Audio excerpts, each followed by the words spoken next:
Please get ready for the passage.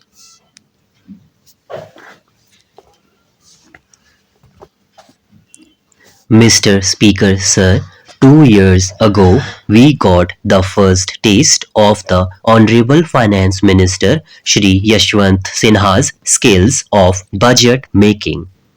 Such was the recipe that whether it be the Swadeshi lobby or the Videshi lobby, everyone hauled in protest. The industry and trade, big and small farmers, the economically weaker sections, the scheduled castes and the scheduled tribes, the middle class, no one knew what had hit them. There was so much confusion all around that I think the Honorable Finance Minister also had to have a rethink, and he tried to make some sense out of what he had done. But it seems that finally even the Honorable Finance Minister could not convince himself. The Honorable Finance Minister is a very responsive person. He is so responsive that he quickly tries to undo a lot of what he has attempted. He came to make his mark as a rollback finance minister. In this particular budget, I will venture to say that the finance minister, the rollback finance minister, has rolled the nation back many, many years. He has tried to take one step forward, but the exercise has culminated in him taking, along with the nation, 10 steps backwards. We seem to be riding a roller coaster, and history seems to be repeating itself. The first time budget making was a tragedy.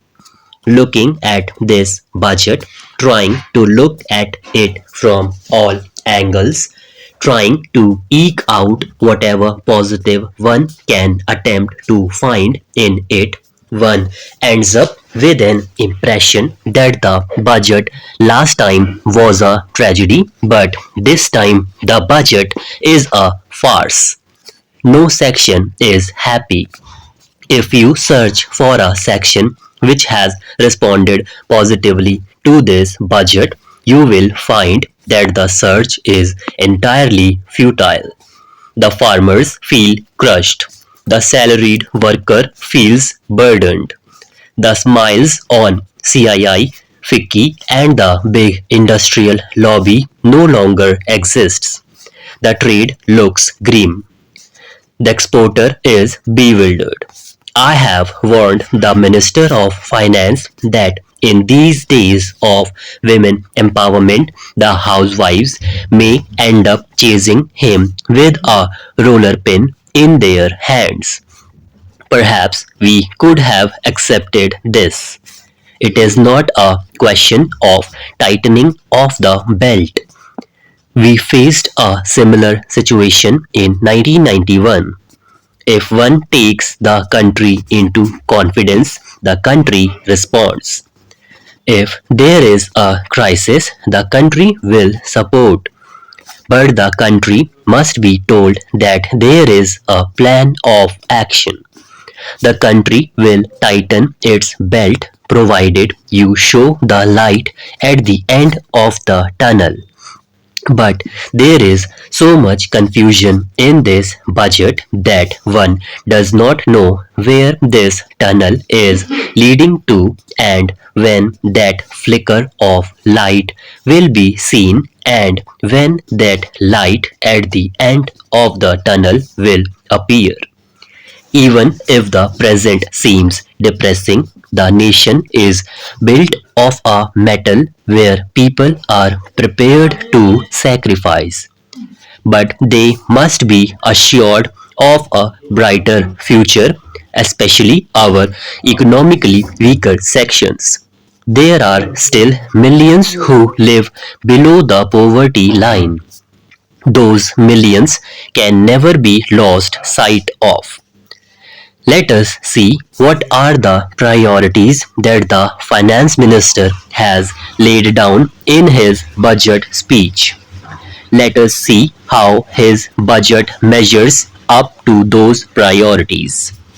One of his priorities talks of establishing a credible framework of fiscal discipline without which the other elements of our strategy can fail. But what are the figures as far as our fiscal deficit is concerned? There is no evidence that we have taken a direction to make this nation financially viable, and bankruptcy is staring us in the face. Since 1997, there had been a steady decline in the nation's finances. This government inherited a fiscal deficit of 4.7%. I read a newspaper item quoting the Honorable Prime Minister addressing his party, in which he was seen to be throwing up his hand and saying, "It is not our fault. This fiscal deficit is something that we inherited." Sir, respectfully, I would like to remind the Honorable Prime Minister that the fiscal deficit that he inherited was a steadily diminishing one, and it stood at 4.7%.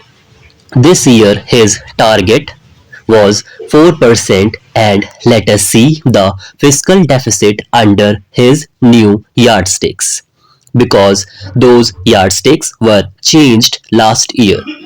But even if we take just the new yardsticks, his fiscal deficit against the target of 4% is ending up at 5.6%, 45% of mark. I would like to know, where is the financial monitoring? Where is the financial guidance? Where is the light that would illuminate the path to financial and economic progress? This is the result if you keep juggling with figures. You cannot make a fool of everyone all the time. Last year, when he set his target at 4%, many of us on these opposition benches had said that he had fudged his figures and that he had juggled with them. If I remember rightly, I may be wrong by a couple of percentage point, and I stand to be corrected. He had based his fiscal deficit at 4% on an increase of revenue receipts of between 17 and 20%, when actually historically revenue receipts have been going up by between 8 to 12%. On the other side, that 4% fiscal deficit was based on containing expenditure increase to approximately 9 or 10%, when historically the expenditure is rising at 17 to 18%. So both sides, those figures would be attacked by the realities of the situation. I can understand that his intentions were good, but the intentions have to be based on certain realities. We therefore feel that the nation has not been taken into confidence. It is a sleight of hand type of operation. Sir, I rise to oppose the budget presented by the finance minister, as it is a charter for economic destruction for the country. There is a new thinking the world over. The liberalization process for the developing countries is a meaningless, distorted exercise to destroy themselves. Our first priority is to make the country self-sufficient in food. Steps taken in the field of agriculture have to be tested against these criteria. zamindari abolition and fixing the maximum ceiling of land holdings are necessary steps. We have to see that the person who takes personal interest in production from land and whose future is linked with land becomes the owner of the land. From this point of view, land reforms are necessary.